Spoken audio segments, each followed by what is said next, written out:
हरे नमः. धर्माचा अजून मूर्तिमान पुतळा, धर्माचा जणू मूर्तिमान पुतळा, भासे जना भूवरी. भासे जना भूवरी. दीक्षा देऊनि जो जगतिया, दीक्षा देऊनि जो जगतिया, बद्धास हो उद्धरी. बद्धास हो उद्धरी. वाणीने वदता भागवती कथा, वाणीने वदता भागवती कथा, व्यासा प्रती भासला. व्यासा प्रती भासला.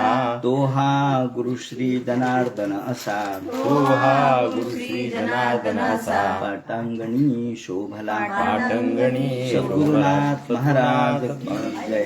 हरे नमः. हरे नमः. श्री शुकोवाच तथा च भद्रश्रवा नाम धर्मसुतस् तत्कुलपतयः पुरुषा भद्रावर्षे साक्षात् भगवतो वासुदेवस्य प्रियां तनुं धर्ममयीं हय शीर्षाभिधानां परमेण समाधिना सन्निधाप्येदमभिगृह्णन्ति उपधावन्ति. भगवान वेदव्यास वर्णन करून सांगू लागले. शुकाचार्य राजा परीक्षितीला सांगतात. याप्रमाणे सूत शौनकादिकाचा संवाद प्रारंभापासून चाललेला आहे. या ठिकाणी वेगवेगळ्या वर्षांचं म्हणजे वेगवेगळ्या स्थलांचं किंवा खंडांचं, देशांचं वर्णन 5व्या स्कंधामध्ये करायला सुरुवात केलेली आहे. याप्रमाणे हे वर्णन प्रत्यक्ष भगवंताच्या वेगवेगळ्या स्वरूपाचा कसा पूजन अर्चनाच्या अनुषंगाने त्यांचा भक्त करतो याचं विवरण या ठिकाणी केलेलं आहे. भद्रश्रवा नाम धर्मसुतस्त कुलपतया. भद्रश्रवा हा धर्माचा पुत्र. तो या ठिकाणी हा भद्राश्व वर्षे, भद्राश्व असं या वर्षाचं नाव आहे.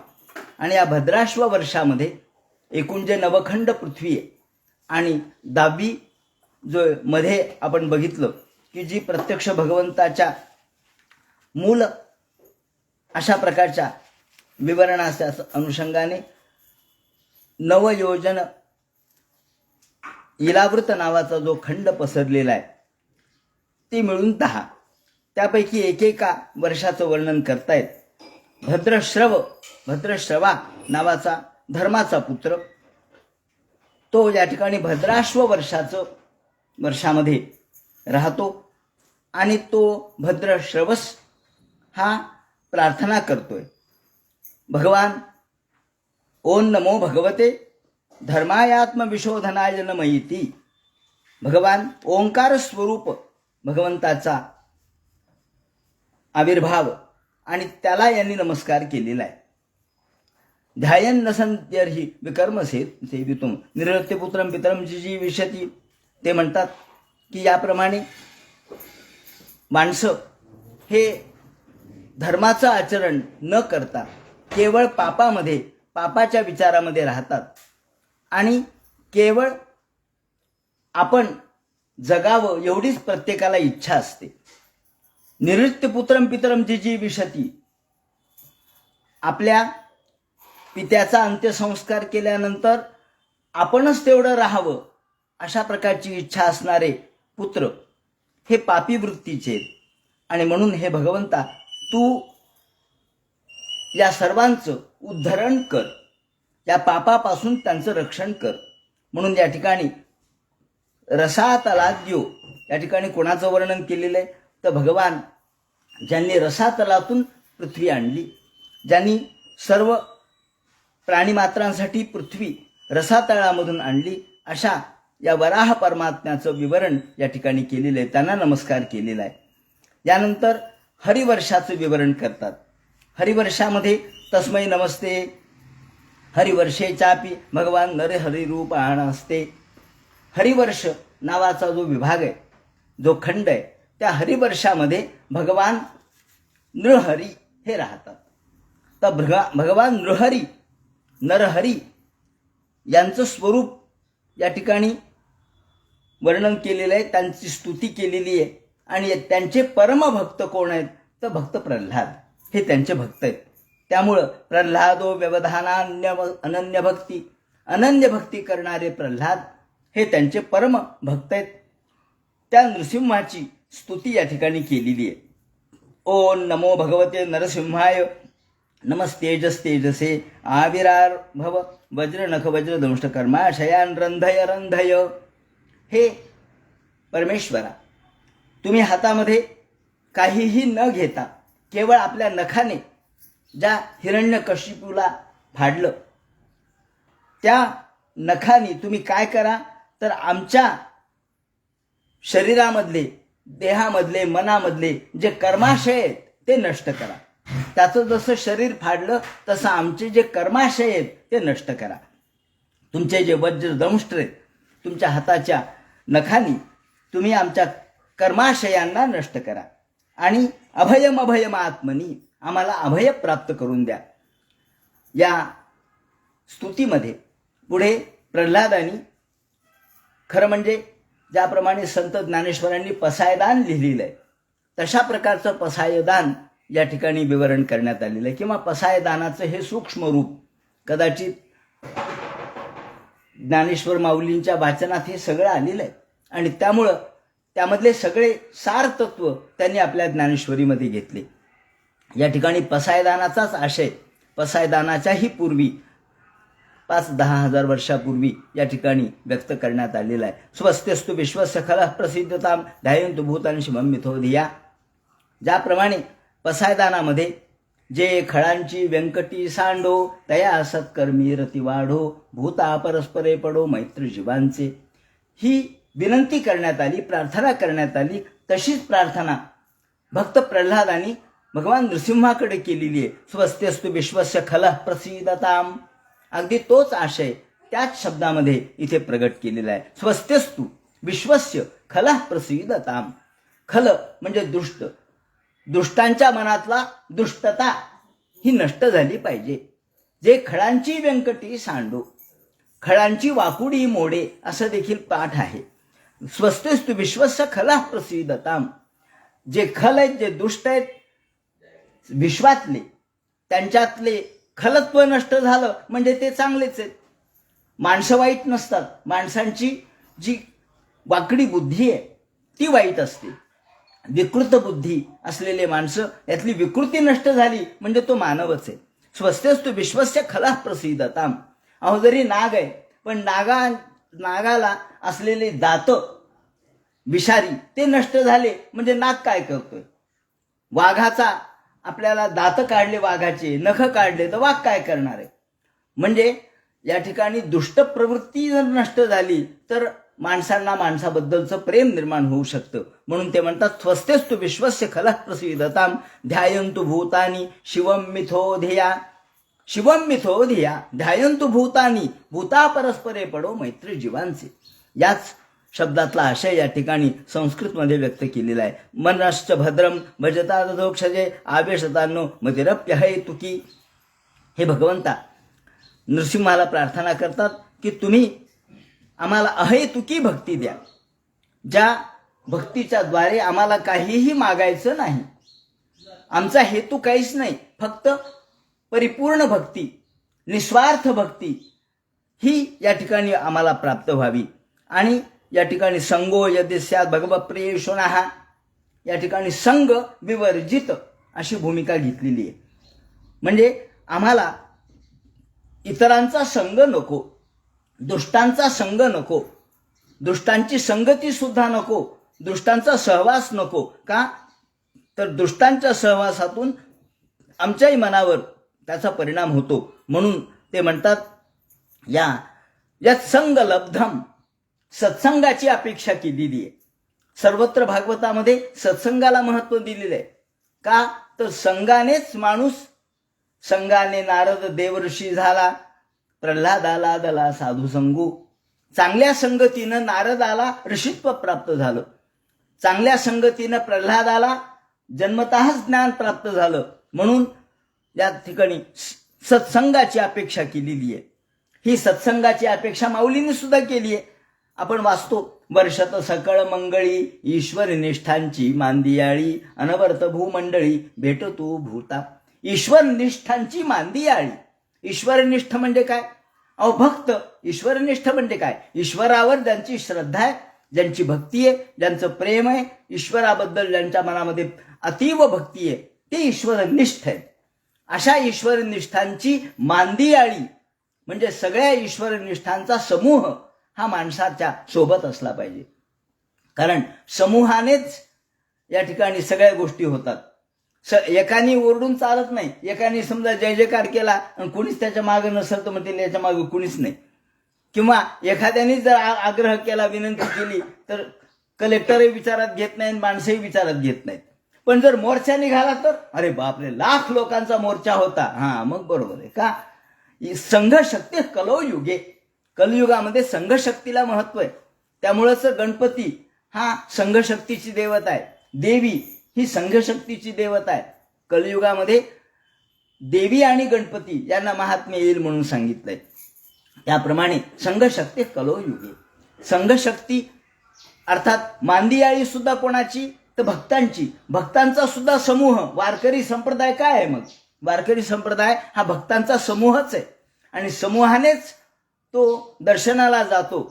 वारकरी समूहाने एकत्र येऊन भजन कीर्तन करत करत नाचत, त्याला नाचत पंढरीला जाऊ, याप्रमाणे तो नाचत गात त्या ठिकाणी सगळ्यांच्या सोबत जातो. पालखी ही त्यातून निघाली, पालखीची भूमिका त्यातून निघाली की सगळ्या सोबत आपण जाऊ आणि आपल्या सोबत संत आहेत, कारण संतांच्या पादुका आपल्या सोबत आहेत. असो, याप्रमाणे ईश्वरनिष्ठांची मांदियाळी जी भूमिका त्यावेळेला संत ज्ञानेश्वरांनी व्यक्त केलेली आहे तीच भागवतामध्ये व्यक्त केलेली आहे. यत्संग लब्धम निज वीर्य वैभवम तीर्थ मुहू संस्कृतम हिमानसम. कारण संतांचे पाय म्हणजे तीर्थ आहेत. मानस सरोवरावर जे पावित्र्य आहे तेच संतांच्या पायामध्ये तीर्थ. तीर्थी कुर्वंती मानवा, तीर्थी कुर्वंती तीर्थानी असंही म्हटलेलं आहे. याप्रमाणे तीर्थम मुहूत संस्पृशताम हि मानसम हरत्यजोंता श्रुतिवीर लंगजम नवई न सेवेत मुकुंद विक्रमम. याप्रमाणे भगवंताचे भक्त हे सदा आमच्या सोबत असावेत आणि त्यांचा सहवास आम्हाला लाभावा. हराव भक्त शिकुतो महद्गुणा. आणि भक्ताचं महात्म्य कशामुळे? तर भक्तामुळे माणसाला अध्यात्माची प्रवृत्ती वाढते, माणसं परमार्थाकडे येतात. भक्तांच्या सहवासाशिवाय मुक्ती प्राप्त होत नाही. म्हणून ते म्हणतात हरत्यजोंत श्रुतिभीर गतोंगजम कोवै न सेवेत मुकुंद विक्रमम. याप्रमाणे भगवत भक्तांची एकत्रितता, सर्व भगवत भक्त एकत्रित असणे आणि त्यांचा सहवास या ठिकाणी अपेक्षित केलेला आहे. हराव भक्त शिकुतो महद्गुणा आणि मनोरथेनास धावतो बही. कशामुळे? तर आमचा सगळा जीवन व्यवहार हा बाह्य चाललेला आहे. सगळीकडे आम्ही बाहेर वावरतो, परंतु आमच्या अंतःकरणातल्या भगवंताचा आम्ही विचार करत नाहीत. भगवंता आपल्या अंतःकरणात जो भगवंत आहे त्याचं विवरण त्यांनी असं केलेलं आहे की भगवान प्रत्यक्ष साक्षात आपल्या अंतःकरणात आहे. हरीर ही साक्षात भगवान शरीरिणा महात्मा झषाणामेव तो मीप्सिताम. आपल्या शरीरामध्ये जे चैतन्य, जो आत्मा आहे तो ईश्वर आहे, पण वर जे शरीर आहे, जो देह आहे, तो देह म्हणजे पाणी आहे अशी कल्पना या ठिकाणी केली आहे. हा देह या ठिकाणी हरिरी साक्षात भगवान शरीरिणा महात्मा झषाणामेव. आणि आत्मा हा मासा आहे. जर मासा हा जर पाण्याविना जगू शकणार नाही, त्याला पाणीच पाहिजे, पाण्याशिवाय तो राहू शकत नाही. म्हणून भगवंताच्या भक्तिभावामध्ये असलेला हा देह जर असेल तर ते पाणी भगवंताला या ठिकाणी थांबण्यासाठी उपकारक ठरतं. म्हणून आत्मा झषाणामेव तोयमीप्सितम. याप्रमाणे ते म्हणतात की आपण प्रत्यक्ष भगवंताच्या जीवनाचा आधार जी भक्ती आहे ती भक्ती पाण्याप्रमाणे आहे आणि आत्मा हा भगवंत रूप आहे. ज्याप्रमाणे एखादा मासा पाण्यामध्ये असावा त्याप्रमाणे हित्वा महांस्तम यदि सज्जते ग्रहे तदा महत्वम वयसा दंपती नाम. याप्रमाणे हात जोडून प्रार्थना करतायत प्रल्हाद. त्यानंतर केतुमाल पर्वताचं विवरण या ठिकाणी येतं. हा केतुमाल हा जो देश आहे किंवा प्रदेश आहे किंवा खंड आहे त्या ठिकाणी कामदेव स्वतः प्रमुख आहेत. प्रत्येक एकेका वर्षामध्ये एक एक प्रमुख देव आहेत आणि त्यांचे उपासक आहेत. केतुमाल पर्वतामध्ये कामदेव हे देव आहेत आणि त्यांची प्रार्थना या ठिकाणी लक्ष्मी करते. लक्ष्मी आणि संवत्सर नावाचा प्रजापती ही याची प्रार्थना करतो. आता हा संवत्सर नावाचा जो प्रजापती आहे तो याची प्रार्थना कामदेवाची करतो. पण हा कामदेव म्हणजे कामदेव असल्यामुळं, तो ईश्वर असल्यामुळं ते म्हणतात की बाकीचे सगळे एखाद्या स्त्रिया पती मिळावा म्हणून एखादं व्रत करतात, परंतु खरा पती कोण आहे? पाती ती पती, जो रक्षण करतो तो पती. अशी व्युत्पत्ती असल्यामुळं सगळ्या जगाचं रक्षण करणारा भगवान आहे.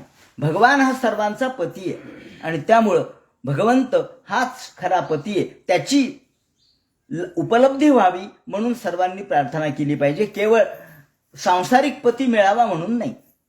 म्हणून ते म्हणतात ओम ह्राम ह्रीम रूम ओम नमो भगवते ऋषिकेशाय सर्वगुणविशेषाय आत्मने आकुतीनां चित्तीनां चेतसां विशेषाणां चाधिपते षोडशकला छंदोमया यान्नमया मृतमया सर्वमया सहसे ओजसे बलाय कांताय कामाय नमस्ते उभय त्रिभूयात. याप्रमाणे त्यांची प्रार्थना केलेली आहे. त्यानंतर ते म्हणतात हे जे वर्ष आहेत या ठिकाणी ते संवत्सर नावाचे प्रजापतीचे पुत्र आहेत आणि ते यांची प्रार्थना करतात. हे संवत्सर किती आहेत तर ते म्हणतात हे 360. तर 306 हे 36,000 एवढे आहेत.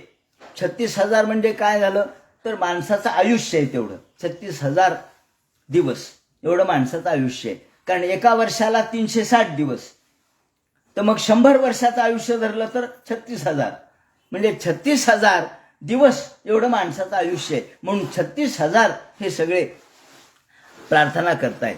याप्रमाणे क ईश्वरस्य विमुक्तम रम्येक च भगवत प्रियतमम. त्यानंतर रम्यक नावाचं जे वर्ष आहे तिथे प्रत्यक्ष मत्स्यरूपी भगवान आहेत आणि त्याचं चिंतन या ठिकाणी त्यांचे भक्त मनुचे पूर्वकाल या ठिकाणी मनुच्या पूर्वी मत्स्यरूपाने भगवंतांनी वेद प्राप्त केले होते. त्यामुळं त्यांचं भक्तिभावाने संस्मरण या ठिकाणी भक्त करतायत. मनु याच्या पूर्वी म्हणजे द्रविडेश्वर जो होता त्याचं नाव द्रविड देशाचा राजा होता. तो त्या राजाच्या द्वारे भगवंतांनी वेदाचं संरक्षण केलं. याची कथा पुढे अष्टमस्कंधात आलेली आहे. तेव्हा तस्मै जगत प्राण गणात्मने नमयती हिरण्मयेपी भगवान निवसितम कूर्म तनूम. त्यानंतर हिरण्मय वर्षामध्ये कच्छरूप धारण करणारे भगवान आहेत आणि त्या भगवंतांनी सहवर्ष पुरुष ही पितृगणाधिपती याप्रमाणे त्यांनी भगवंताची प्रार्थना केलेली आहे. पितृराज अर्यमा, हा पितृराज अर्यमा म्हणजे कोण आहे? अर्यमा हा पहिला पितर आहे. म्हणजे आपले जे पितर आहेत, ज्या पितर लोकात जातात तर तिथे मुख्य आर्यमा आहे. तो जगामधला, तो या विश्वामध्ये पहिला जो माणूस पितर लोकात गेला तो हा आर्यमा आहे. तो यांची प्रार्थना करतो आणि त्यांची मूर्तीची उपासना, तो कच्छ रूपाच्या मूर्तीची उपासना करतो. याप्रमाणे कच्छ रूपाचं वर्णन केलं. त्यानंतर पुढे ते म्हणतात किंपुरुष वर्षामध्ये.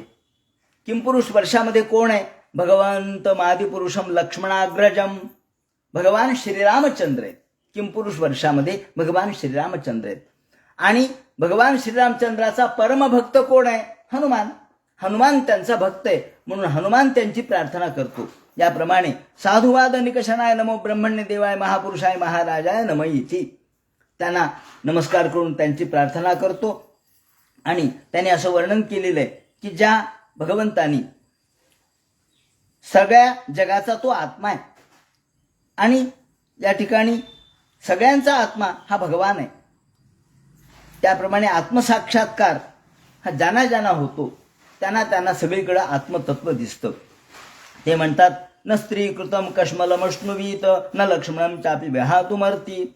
या ठिकाणी भगवान श्रीरामचंद्राची एक कथा सहज जाता जाता सांगितलेली आहे की जे भगवान श्रीराम आहेत ते त्यांचं धीरत्व आपल्या अंतःकरणामध्ये आलं पाहिजे. त्रैलोक्याची आसक्ती ज्यांना नाही, एवढंच नव्हे तर ज्यांनी आपल्या स्त्रीचा देखील, पत्नीचा देखील त्याग केला. सत्तच त्रिलोक्यान भगवान वासुदेवा न स्त्री कृतम कश्मलमश्नुबीत न लक्ष्मणम चापी विहातु मरहती.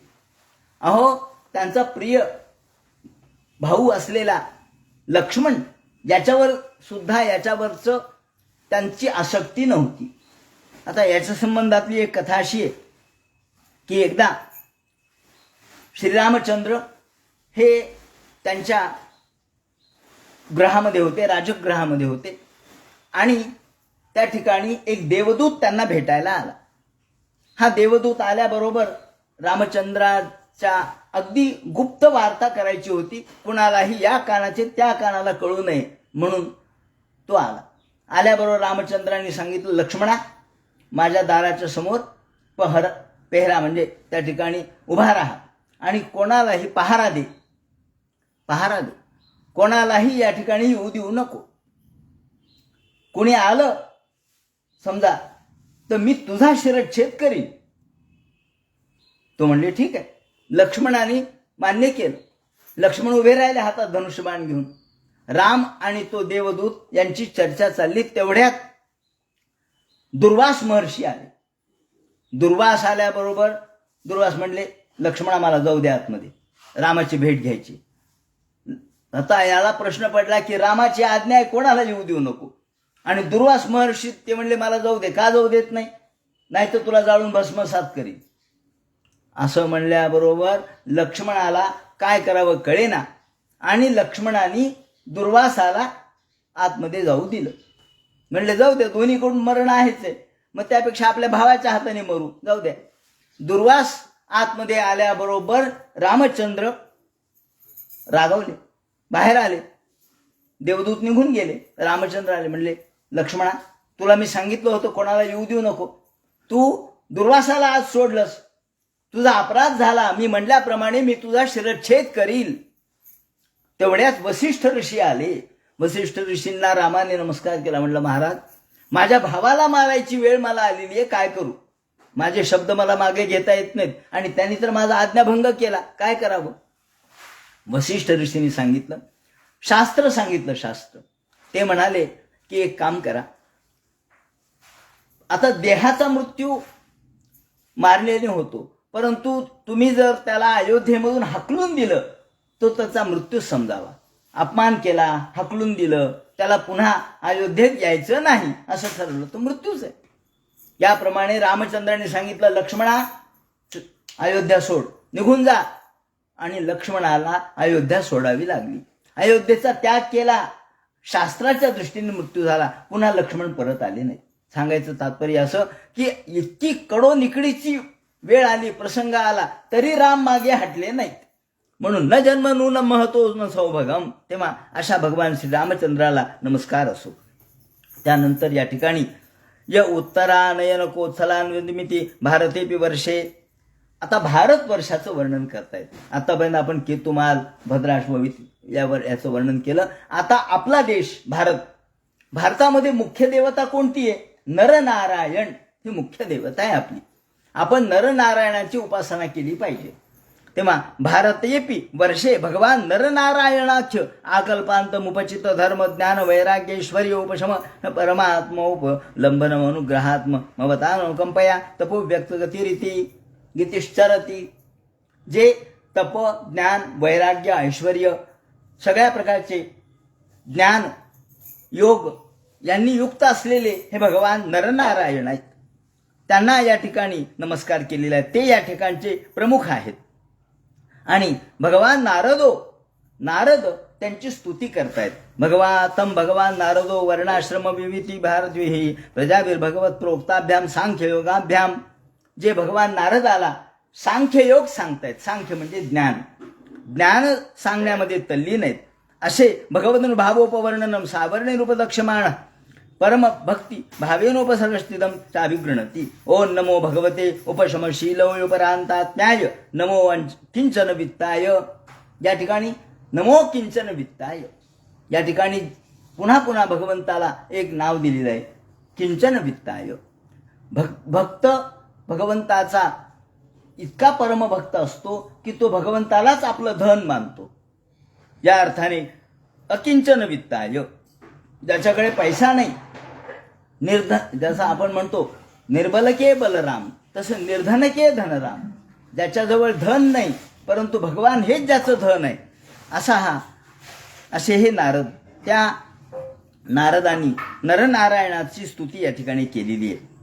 आणि इदम ही योगेश्वर योग नैपुणम हिरण्यगर्भो भगवान जगादयत, याप्रमाणे ज्या भगवंतांनी आपल्या योग सामर्थ्याने प्रत्यक्ष अप्सरा निर्माण केली परंतु त्यांची योग समाधी भंगली नाही, असे हे नरनारायण आहेत. विधेही योगम त्वैन स्वभावमिती, याप्रमाणे भारतेऽस्मिन् वर्षे सरिच्छैलाः. आता या ठिकाणी भारतवर्षाचं वर्णन करण्यासाठी खरं म्हणजे श्रीमद भागवतामध्ये जे भारताचं वर्णन केलेलं आहे असं वर्णन कोणत्याही संस्कृत साहित्यात नाही. इतकं निष्ठापूर्वक, इतकं विविधतापूर्वक आणि इतकं भक्तियुक्त अंतःकरणाने भारताचं वर्णन, भारत देशाचं वर्णन या ठिकाणी केलेलं आहे. म्हणून भारतेऽस्मिन् वर्षे सरिच्छीलाः, या ठिकाणी अनेक नद्या आहेत, अनेक पर्वत आहेत. तेव्हा कोणकोणत्या आणि किती नद्या आहेत याचं विवरण या ठिकाणी केलेलं आहे. हे जवळजवळ नद्या आणि पर्वतांचं वर्णन जर आपण वाचलं, निदान ऐकलं, तरी सुद्धा आपल्याला त्या ठिकाणी स्नान केल्याचं, त्या ठिकाणी गेल्याचं फळ प्राप्त होतं. आणि या बारीक सारीक नद्यांचं वर्णन त्यांनी केलेलं आहे. आता इतक्या वर्षानंतर ह्या नद्या, आता जशी सरस्वती गुप्त झाली, प्राचीन काळामध्ये सरस्वती होती, त्याचं वर्णन भागवतात सर्वत्र आहे. मग आज का गुप्त झाली? त्याचे अनेक कारण आहेत, भौगोलिक कारण आहेत, काही भूस्खलनाचे कारण आहेत, काही इतर कारण आहेत. तेव्हा अशा अनेक कारणांनी, पण अशा अनेक नद्या सुद्धा गुप्त झाल्या असतील, पण त्या काळामधल्या नद्यांचं वर्णन त्यांनी या ठिकाणी केलेलं आहे, त्या पर्वतांचं वर्णन केलेलं आहे. सरिच्छैलाः संती बहवो मलयो मंगल प्रस्थो. मग कोणकोणते पर्वत आहेत ते त्यांनी सांगतायत. मैनाक नावाचा पर्वत आहे, त्याप्रमाणे मैनाक स्त्रिकूट ऋषभ कूटकः कोल्लकः सह्यो देवगिरी ऋषमुखः, याप्रमाणे मलय, मलंगप्रस्थ, मैनाक, त्रिकूट, ऋषभ, कूटक, कोल्लक, सह्य म्हणजे सह्याद्री, देवगिरी, ऋषमुख पर्वताचं वर्णन रामायणात आहे. श्रीशैल, व्यंकट, महेंद्र, वारिधार, विंध्याचलात आपल्याला विंध्य दिसतो. शुक्तिमान, ऋषगिरी, पारियात्र, द्रोण, चित्रकूट, गोवर्धन, रैवतक, ककुभ, नील, गोकामुख, इंद्रकील आणि कामगिरी आदी 33 पर्वतांचं वर्णन या ठिकाणी केलेलं आहे. त्यानंतर 44 नद्यांचं वर्णन केलेलं आहे. हजारो हे पर्वत आहेत, त्यातले प्रमुख पर्वत त्यांनी सांगितले. त्यानंतर नद्या सुद्धा अगणित आहेत असं ते म्हणतात. एतासामपो भारत्याः प्रजानाभिनेव पुनन्ति नात्मानात्मं चोपस्पृशन्ति. तेव्हा ज्या नद्यांचे स्नान करणारे अनेक लोक पावन होतात, देवादिक सुद्धा, इंद्रादिक देव सुद्धा या नद्यांचं आणि नदीचं सेवन करतात, त्यामध्ये स्नान करून पवित्र होतात. अशा कोणकोणत्या नद्या आहेत तर चंद्रवसा, ताम्रपर्णी, अवटोदा, कृतमाला, वैहायसी, कावेरी, वेणी, पयस्विनी, शर्करावर्ता, तुंगभद्रा, कृष्णा, वेण्या, भीमरथी, गोदावरी, निर्विंध्या, पयोष्णी, तापी, रेवा, सुरसा, नर्मदा, चर्मणवती, सिंधुरंध, त्यानंतर शोण, ह्या सगळ्या नद्या आहेत.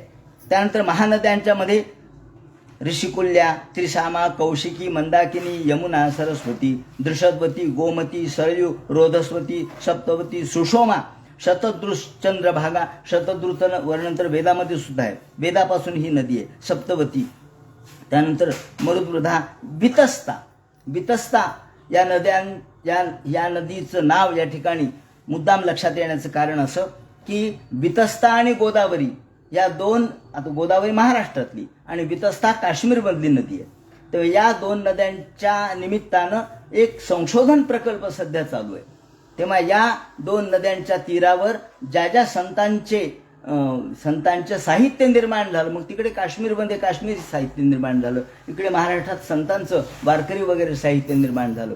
तर त्या नद्यांच्या तीरावर कोणकोणती संस्कृती, कसं साहित्य निर्माण झालं, हे वितस्ता या नदीच्या अनुषंगाने आता काश्मीर या एका मोठ्या महोत्सवामध्ये, काश्मीर महोत्सव नावाचा एक महोत्सव झाला, त्यामध्ये या संबंधीचं विवरण केलेलं आहे. म्हणजे आता भारत सरकारने वितस्ता आणि गोदावरी यांचा प्रकल्प हाती घेतलेला आहे. तेव्हा ह्या नदीचं वर्णन भागवतामध्ये केलं. म्हणजे मी जेव्हा हे परवा वाचलं तेव्हा मला पुन्हा एकदा लक्षात आलं. नाही तर आतापर्यंत आपण वाचतच होतो, पण आपल्याला काय माहिती काश्मीरमधली ही नदी आहे.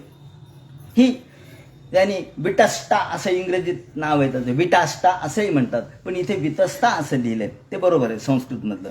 त्यानंतर असिक्री ही देखील एक नदी वेद काळातली आहे. विश्वेती महानद्या अस्मिन्नेव वर्षे पुरुषोब जन्मभिः. या ठिकाणी भारताचं महात्म्य, इतर सगळ्या देवतांचं महात्म्य आपण ऐकतो, सगळ्यांचं महात्म्य आपण ऐकतो, रामाचं महात्म्य, कृष्णाचं, देवाचं, दत्ताचं किंवा एखाद्या सत्यनारायणाचं, पण भागवत ग्रंथाचंही महात्म्य आपण ऐकतो. पण भारताचं महात्म्य भागवत ग्रंथामध्ये केलेलं आहे ते आपण वाचलं. जन्मभे शुक्ल लोहित कृष्ण वर्णेन स्वारब्धेन कर्मणा. ते म्हणतात या भारतामध्ये असे दिव्य पर्वत आहेत, दिव्य नद्या आहेत, आणि या भारतामध्ये जन्माला येणारे जे माणसं आहेत ते त्यांच्या अनुसार सात्विक, राजस, तामस कर्माप्रमाणे जगत असतात, परंतु त्यांना पुण्य करण्याचं साधन भारतामध्ये. बाकीचे सगळे जे खंड आहेत त्यांनी सांगितले नवखंड, ते फक्त भोगभूमी आहेत, फक्त भोग भोगायचा आणि तुमचं पुण्य संपवायचं. पण भारत हा देश असा आहे की ज्यामध्ये तुम्हाला कर्म करण्याला संधी आहे.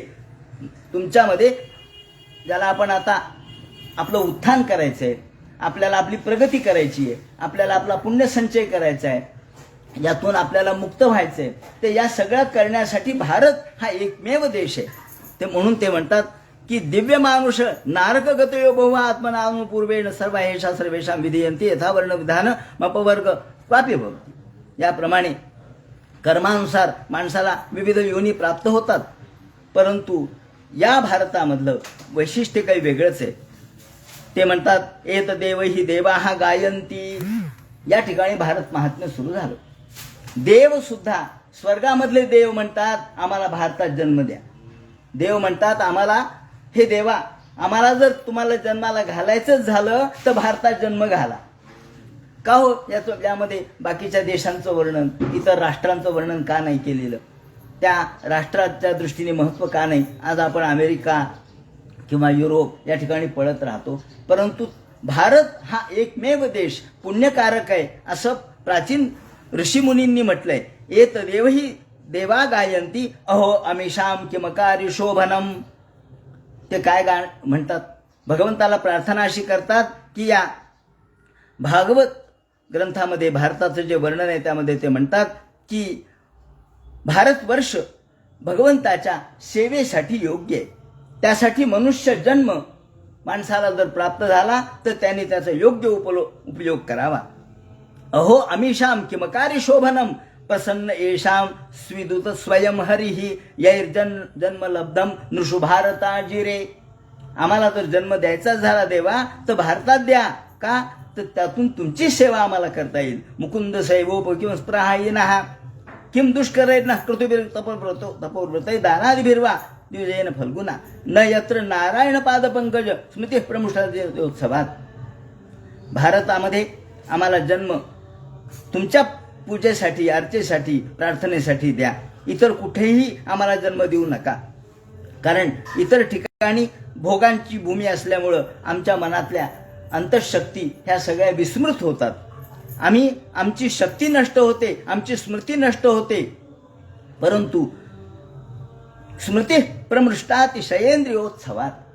इंद्रियोत्सवात म्हणजे इंद्रियाच्या नादाला लागून, इंद्रियाचं तोषण पोषण करून आमची सगळी शक्ती नष्ट होते. फक्त भारत एकमेव देश असा आहे की ज्या देशामध्ये आमच्या मनाच्या दृष्टीने आम्हाला भगवंताची प्रार्थना करून मुक्त होता येतं.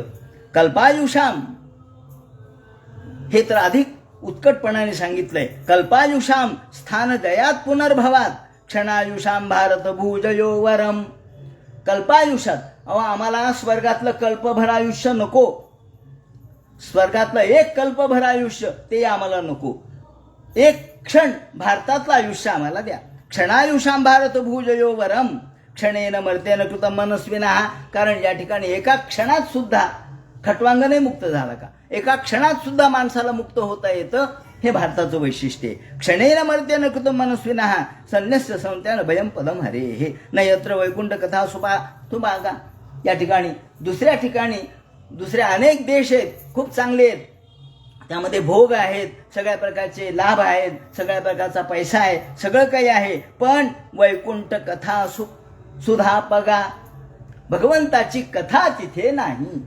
भगवंताची कथा नसल्यामुळं बाकीचे सगळे देश किती जरी चांगले मोठे महत्वाचे असले तरी आम्हाला त्याची स्पृहा नाही. नयत्र वैकुंठ कथा सुधा पगा न साधवो भागवत सदाश्रया. ज्या ठिकाणी भगवत भक्त नाही, ज्या ठिकाणी भगवत प्रेमी नाही, ज्या ठिकाणी भागवतासारखी कथा नाही, ज्या ठिकाणी भगवंताची गाथा नाही, ते सगळे देश आम्हाला निरर्थक वाटतात. न यत्र यज्ञेश मखा महोत्सवा सुरेश लोक बिन सेव्यताम. त्यामुळं आम्हाला इतर देशाबद्दल प्रेम नाही, इतर देशाबद्दल आमची त्या ठिकाणी यायची इच्छा नाही. आम्हाला ब्रह्मलोक सुद्धा नको, आम्हाला केवळ भूलोक पाहिजे, आणि त्या भूलोकामध्ये भारतामध्ये आम्हाला जन्म द्या. हे देवा प्राप्ता नृजातिम त्वेच जंतवो ज्ञानक्रिया द्रव्य कलाप समृद्धाम न वै यतेरन्न पुनर्भवायते भूयो बनोका वयंती बंधनम. हे देवा, आपण या ठिकाणी भारतवर्षामध्ये विवेकबुद्धी त्याचप्रमाणे त्याच्याप्रमाणेचं कर्म करण्यासाठी उपयुक्त सगळे द्रव्य साधनं आहेत.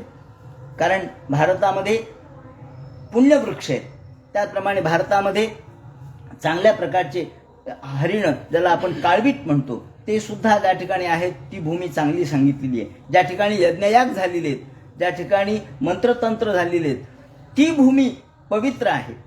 ज्या भूमीमध्ये भगवंताची कथा चाललेली आहे ती भूमी श्रेष्ठ आहे. त्यामुळं ज्या ठिकाणी पुण्योपकारकाच्या दृष्टीने भारताचं महात्म्य सांगितलंय, भारत महात्म्याच्या दृष्टीने असं म्हणतात की वेलणकर नावाचे अभ्यासक ते असं म्हणतात की सगळ्या संस्कृत वाङ्मयामध्ये अशा प्रकारची भारताची स्तुती कुठेच नाहीये. तेव्हा म्हणून या भारत महात्म्याला विशेष महत्त्व आहे, आणि एरवी हे सांगण्यात येत नाही, म्हणून या ठिकाणी त्यावर जास्त विस्तार केला. ज्याला आज आधुनिक भाषेमध्ये ज्याला आपण नॅशनॅलिझम म्हणतो, किंवा ज्याला आज आपण पॅट्रिऑटिझम म्हणतो, म्हणजे काय हो, म्हणजे काय, देशाबद्दलचं प्रेम, दुसरं काय. मग भागवतामध्ये देशाबद्दलचं प्रेम किती उत्कटपणाने व्यक्त झालंय, मग यामध्ये आपल्याला पॅट्रिऑटिझम दिसत नाही का, यामध्ये आम्हाला राष्ट्रीयत्व दिसत नाही का. हे दिसलं पाहिजे, आणि त्या दृष्टीने पुन्हा नव्याने भागवताचा अभ्यास केला पाहिजे. एक प्रसंग नाम भिराहुतो मुदा गृह्णाते पूर्ण स्वयं प्रभू. याप्रमाणे आम्हाला सर्व काम परिपूर्ण करणारे भगवान ईश्वर आपण आहात. तेव्हा आम्हाला आमची एवढीच इच्छा आहे की यद्यद्रन स्वर्ग सुखावशेषितम. आणखी पुढे ते म्हणतात की स्वर्गामध्ये आम्ही आलो, क्षीणे पुण्य मर्त्य लोकम विशंती. हे खरं आहे, क्षीण पुण्य झालं की पुन्हा माणूस मर्त्य लोकात येतो. आमचं पुण्य थोडं जर शिल्लक राहिलं असेल की अजून आता स्वर्गामध्ये अजून एक काही काळ यांचा आहे, तर आमचं म्हणणं असं आहे की यद्यत्र न स्वर्ग सुखावशेषितम. स्वर्ग सुखाचे काही काळ जर शिल्लक राहिला असेल तर आता तो काळ तुमच्या कृपेने तो काळ कमी करा आणि आम्हाला भारतामध्ये जन्म द्या. स्विष्टस्य सुक्तस्य कृतस्य शोभनम. आम्ही जे काही यज्ञ केले असतील, कार्य केले असतील, धर्मकर्म केले असतील, त्याचप्रमाणे विधिविधानं केले असतील, त्यातून आम्हाला जे काही पुण्य लाभलेलं असेल ना, स्विष्टस्य सुक्तस्य कृतस्य शोभनम. इथं भारतवर्षाला काय नाव दिलंय, ते नाजनाभे अजनाभ. कारण आपण बघितलं की जडभरताच्या पूर्वीचा जो भरत आहे, हा ज्या ऋषभदेवाचा पुत्र भरत, ज्येष्ठ पुत्र, त्या भरताच्या नावावरून हे नाव पडलंय भारत. पण त्याच्या आधी त्यांच्या आजोबाचं जे नाव आहे अजनाभ, ते नाव या भारत देशाला होतं. म्हणून त्यांनी ते नाजनाभे स्मृतिमत जन्मनस्यात. त्या भारत देशामध्ये आम्हाला जन्म द्या. आणि वर्षे हरित भजताम शंतनोती. म्हणून त्या भारत देशामध्ये जर स्वर्गामधलं काही पुण्य आमचं थोडंफार शिल्लक राहिलं असेल तर त्या स्वर्गातल्या पुण्याच्या मध्ये स्वर्गामध्ये आम्हाला हे पुण्य समाप्त करेपर्यंत थांबू नका. त्याच्या आधी आम्हाला भारतामध्ये जन्म द्या आणि स्मृतीस मत जन्म नस्यात, याप्रमाणे आम्हाला हा मनुष्याचा जन्म भारतामध्ये द्या. वर्षे हरियत भजताम शंतनोती. म्हणून भगवान हे सगळ्या लोकांचं कल्याण करणारे आहात. आपण सर्व भजकांचं किंवा भक्तांचं कल्याणकारक आहात. तेव्हा हे भगवंता आम्ही तुम्हाला प्रार्थना करतो. अशा प्रकारचं हे भारत महात्म्य या ठिकाणी सांगण्यात आलेलं आहे. त्यानंतर शुकाचार्य म्हणतात, जंबूद्वीपस्य द्वीपा नष्टो हैक उपदिशंती सगरात्मजैश्वय. सगरपुत्रांनी ही पृथ्वी खोदली का, तर त्यांना आपल्या पूर्वजांचा शोध घ्यायचा होता, की जे पूर्वज जळाले होते, नष्ट झाले होते, त्यांचा शोध घ्यायचा होता. म्हणून त्यांनी जी पृथ्वी खोदली त्यातून अनेक पुढे जंबूद्वीपांतर्गत 8 उपद्वीप निर्माण झाले आणि ते 8 उपद्वीप स्वर्णप्रस्थ, चंद्रशुक्ल, आवर्तन, रमणक, मंदर, हरिण्य, पांचजन्य या रमणक क्षेत्रामध्ये त्या सर्पाला जायला सांगितलेलं आहे, कालियाला जायला सांगितले. हे रमणक आहे. ज्या रमणक क्षेत्रामध्ये भगवंतांनी कालियाला जाण्यासाठी निर्देशित केलं ते हे रमणक आहे. आवर्तनो रमणको मंदर हरिणा पांचजन्या सिंहलो लंकेती. अगदी सिंहली आणि लंका म्हणजे आज आपण लंकेला सिंहली म्हणतो, सिंहली द्वीप म्हणतो. तर हे जी लंका आहे आजची, ती सुद्धा एक द्वीप आहे आणि ती या सगरांच्या खंड्यातून निर्माण झालेली आहे. एवं तव भारतोत्तम जंबूद्वीप वर्ष विभागो यथोपदेशमुपवर्णत इति. याप्रमाणे जंबूद्वीपाचं, त्यातील भारताचं वर्णन मी तुला केलं. या ठिकाणी शुकाचार्य म्हणतात, हे परीक्षिते, आता तुला लोकालोक पर्वताचं वर्णन करतो. अतः परम प्लक्षादीनाम प्रमाण लक्षण संस्थान वर्ष विभाग उपवर्ण्यते. तुला लोकालोक पर्वत कुठे आहे ते सांगतो, जो सर्वत्र मेरू पर्वत जंबूद्वीपाने सर्वत्र निर्माण केलेला आहे. जंबूद्वीपाने त्याला मर्यादा घातलेली आहे आणि जंबूद्वीपच्या प्रमाणेच खाऱ्या समुद्राचा परिवेष्टित असलेला, बाहेर उपवन ज्याचे आहेत, क्षार समुद्र आहे आणि लक्षद्वीप यांनी तो घेरलेला आहे. असा जंबूद्वीपामध्ये जितकं आपण वर्णन बघितलं की मोठं जांभूळ आहे आणि त्या जांभळापासून हे सुवर्ण तयार करतात, जांबून जो सुवर्ण तयार करतात. त्यानंतर प्लक्ष हा एक वृक्ष आहे, त्याचं नाव प्लक्षद्वीप झालेलं आहे. त्यानंतर इतर प्रियव्रत यांनी, जे प्रियव्रताच्या पुत्रांनी ज्या वर्षांना विभागून घेतलं, जिथे राज्य केलं, त्यांचं वर्णन या ठिकाणी केलं. त्यामध्ये शिव, यवस, सुभद्र, शांत, क्षेम, अमृत आणि अभय असे 7 पर्वत आहेत आणि 7 नद्या आहेत. त्यामध्ये मणिकूट, वज्रकूट, इंद्रसेन, ज्योतिष्मान, सुपर्ण, हिरण्यष्ठिव आणि मेघमाल हे 7 मर्यादा पर्वत आहेत. अरुणा, नृमणा, अंगिरसी, सावित्री, सुप्रभाता, ऋतंभरा आणि सत्यंभरा ह्या 7 महानद्या आहेत. हंस, पतंग, ऊर्ध्वायन, सत्यांग हे 4 वर्ण आहेत त्या ठिकाणी. आणि इथे स्नान करणारे रज आणि तमोगुणांनी जे युक्त असतात त्यांचा हा रजोगुण तमोगुण नष्ट होतो आणि ते सत्वगुणी होतात.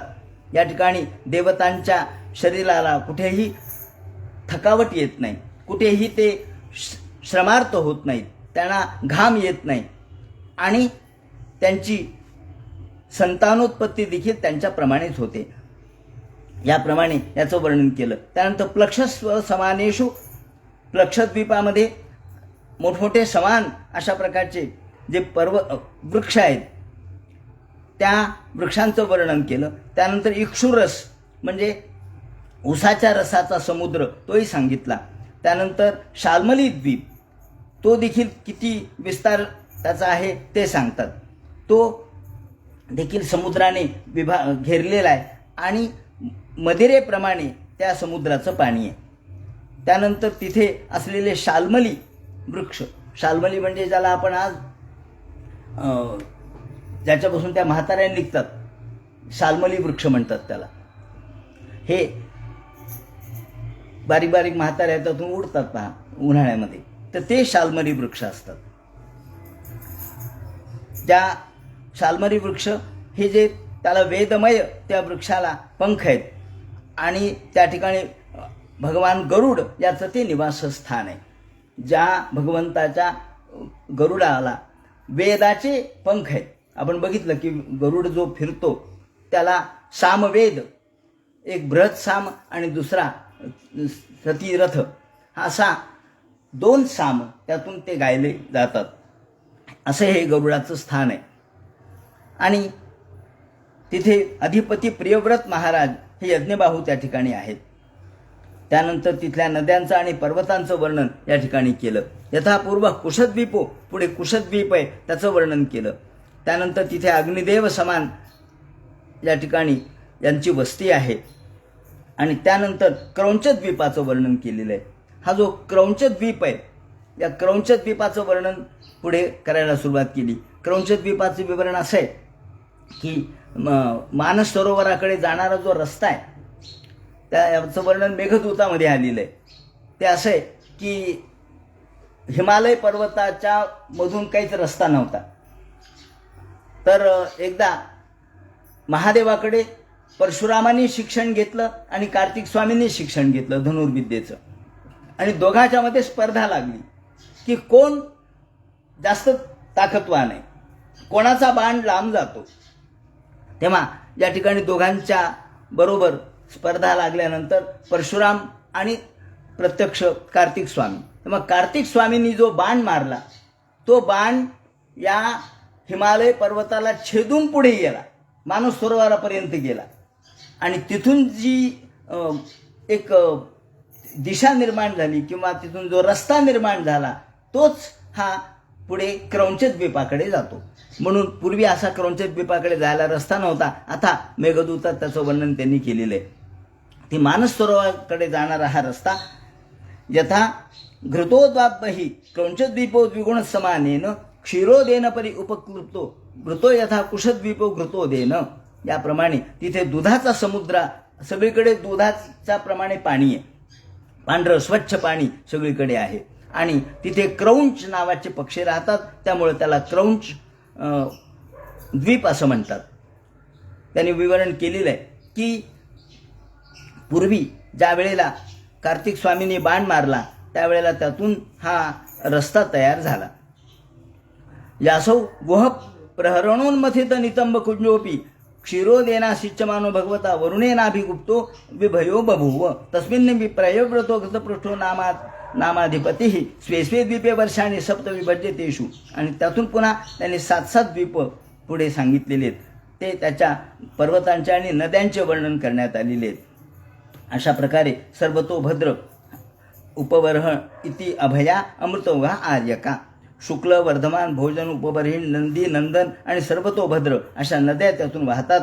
तसंच अभया अमृतोगा आर्यका तीर्थवती वृत्तिरूपवती पवित्रवती इति शुक्ला अशा नद्या वाहतात. त्यानंतर पुढे क्षीरसागरच्या पुढे शाकद्वीप आहे आणि शाकद्वीपाचं वर्णन केलेलं आहे. अशा प्रकारे एवमेव दधिमंडोत्परतः त्याच्या पुढे समुद्र सगळ्या बाजूंनी दुप्पट तो पुष्करद्वीप आहे आणि तिथे प्रत्यक्ष भगवान ब्रह्मदेवाचं स्थान आहे. पुष्करद्वीपावर भगवंताचं ब्रह्मदेवाचं स्थान आहे आणि या पुष्करद्वीप म्हणजे भगवान ब्रह्मदेवाचं स्थान असल्यामुळे त्याच्या सगळ्या बाजूला बाकीचे आपल्याला दिक्पाल दिसतात. त्याच्या मानसोत्तर नावाचा जो एक पर्वत आहे त्याच्या 10,000 योजन उंचीवर हे स्थान आहे. हे उत्तर ध्रुवावर असायला पाहिजे. म्हणजे हे जे वर्णन आहे हे उत्तर ध्रुवाचं असेल, कारण तिथे 6 महिने दिवस आणि 6 महिने रात्र आहे. हे उत्तर ध्रुवावरच शक्य आहे. म्हणून संवत्सरात्मकम चक्रम देवानाम अहोरात्राभ्याम परिभ्रमती, याप्रमाणे मेरू पर्वताच्या 4 बाजूला सूर्याचा रथ संवत्सर रूपाने फिरतो. सूर्य हा मेरू पर्वताभोवती प्रदक्षिणा घालतो. लोकालोक पर्वतापर्यंत त्याची प्रदक्षिणा चालते. याप्रमाणे लोकालोक नाम पर्वत, या लोकालोक पर्वत जो आहे त्या तिथपर्यंत सूर्य आपला प्रकाश घेऊन जातो, म्हणजे सूर्य तिथपर्यंत आपल्या तेजाने प्रकाशित होतो. आणि मानसोत्तर पर्वतापासून जितकं अंतर आहे तितकी ही भूमी शुद्ध समुद्रापासून आहे. समुद्र त्यातून असं भूगोलाचं वर्णन, त्याचप्रमाणे खगोलाचं वर्णन या ठिकाणी केलेलं आहे. आता हा सगळा भूगोल विस्तार 25 कोटी योजन आहेत असं त्यांनी म्हटलंय, म्हणजे 200 कोटी मैल असं एवढं झालं याचं वर्णन. यानंतर सूर्याचं जे वर्णन करतील, सूर्याचं फिरणं, सूर्याची गती ही आजच्या विज्ञानाच्या दृष्टीने सुद्धा जी आपल्याला मार्गदर्शक आहे तशा प्रकारचं वर्णन या भागवतामध्ये केलेलं आहे. म्हणून भागवतामध्ये असलेलं विज्ञान हा एक स्वतंत्र चिंतनाचा विषय आहे. तो आपण उद्याच्या चिंतनामध्ये बघू. हरे नमः. पुंडली गौरदे हरे.